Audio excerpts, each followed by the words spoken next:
요즘엔 다 휴대폰 카메라가 있기 때문에 언제든지 쉽게 사진을 찍을 수 있는데 어떻게 하다 보면 이성의 몸을 찍는다거나 하는 경우가 좀 많이 발생하지 않습니까? 그런 경우에 좀 오해를 받아서 카메라 등 이용 촬영죄로 조사를 받거나 기소까지 당하는 그런 경우가 왕왕 발생하는 것 같은데요. 오늘은 성폭력 범죄의 처벌 등에 관한 특례법 제14조 카메라 등을 이용한 촬영죄에 대해서 궁금한 것을 여쭤보도록 하겠습니다. 기본적인 구성 요건을 설명해 주시죠.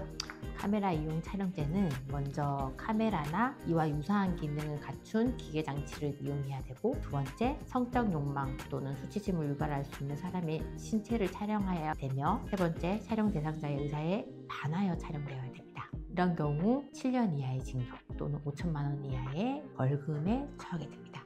또한 이러한 촬영물을 반포하는 행위도 규정하고 있으며, 나아가 촬영물의 소지, 구입, 저장, 시청 행위도 처벌 대상으로 규정하고 있습니다. 그래서 다른 사람의 불법 촬영물을 카카오톡이나 다른 SNS를 통해서 전달받게 되더라도 이것을 다운받아서 소지하는 것 자체만으로도 처벌될 수 있습니다. 네, 성적 욕망 또는 수치심을 유발할 수 있는 신체라는 것의 판단 기준이 좀 애매한 것 같은데요.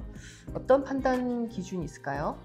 촬영한 부위가 성적 욕망 또는 수치심을 유발할 수 있는 타인의 신체에 해당하는지 여부는 객관적으로 피해자와 같은 성별, 연령대의 일반적이고도 평민적인 사람들의 입장에서 성적 욕망 또는 수치심을 유발할 수 있는 신체에 해당되는지 여부를 고려함과 아울러 당해 피해자의 옷차림, 노출의 정도 등은 물론 촬영자의 의도와 촬영에 이르게 된 경위, 촬영 장소와 촬영 각도, 촬영 거리, 촬영된 원판의 이미지, 특정 신체 부위의 부각 여부 등을 종합적으로 고려하여 구체적, 개별적, 상대적으로 결정하여야 됩니다. 구체적인 사례를 통해서 한번 소개를 해주실까요? 피고인이 나체 상태로 잠든 피해자를 촬영한 사안이 있었습니다. 피해자가 이불을 덮고 있었고 어떤 신체 부위가 노출되었는지 명확하지 않은 사안이었습니다. 그런 경우에 성적 욕망 또는 수치심을 유발할 수 있는 사람의 신체를 촬영했다고 단정하기 어렵다는 이유로 무죄가 선고된 사례가 있었습니다.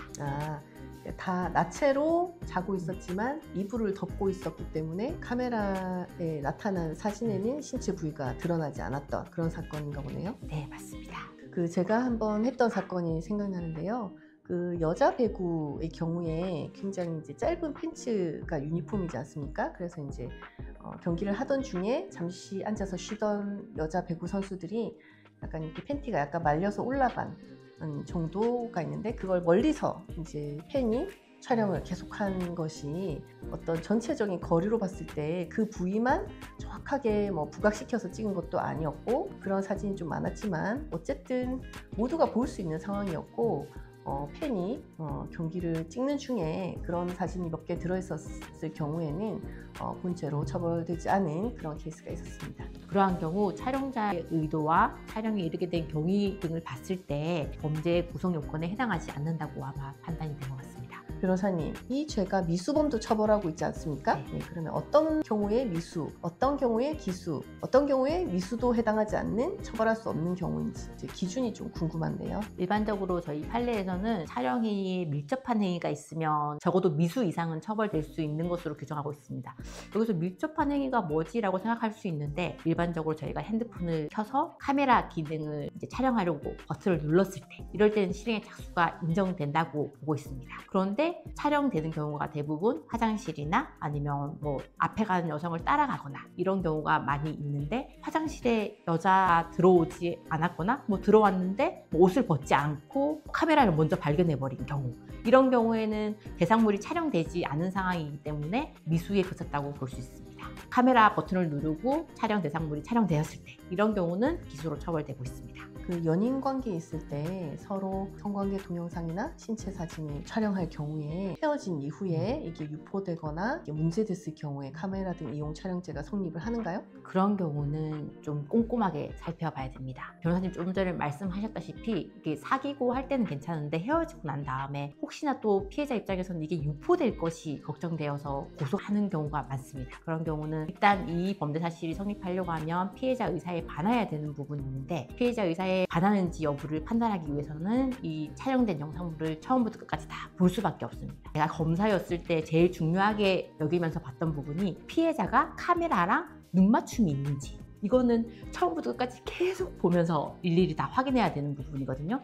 왜냐하면 카메라를 쳐다봤다는 것 자체가 카메라를 인식하고 있고 거기에 대해서 이거 왜 찍어? 이런 상태가 없는 상태에서 계속 성관계하는 것이 확인된다고 한다면 어느 정도 피해자가 촬영에 대해서 동의를 했다고 생각할 수 있기 때문에 서로 동의하에 찍은 촬영물이라고 한다면 그런 부분을 꼼꼼하게 확인하고 유무죄를 판단했던 것 같습니다. 네, 그러면 그렇게 동의하에 촬영한 동영상은 이제 카메라 등 이용 촬영죄에는 해당하지 않지만 맞습니다. 예, 다른 어떤 이런 것을 유포하거나 할 경우에는 다른 범죄가 성립할 가능성은 또 열려 있죠. 네, 맞습니다.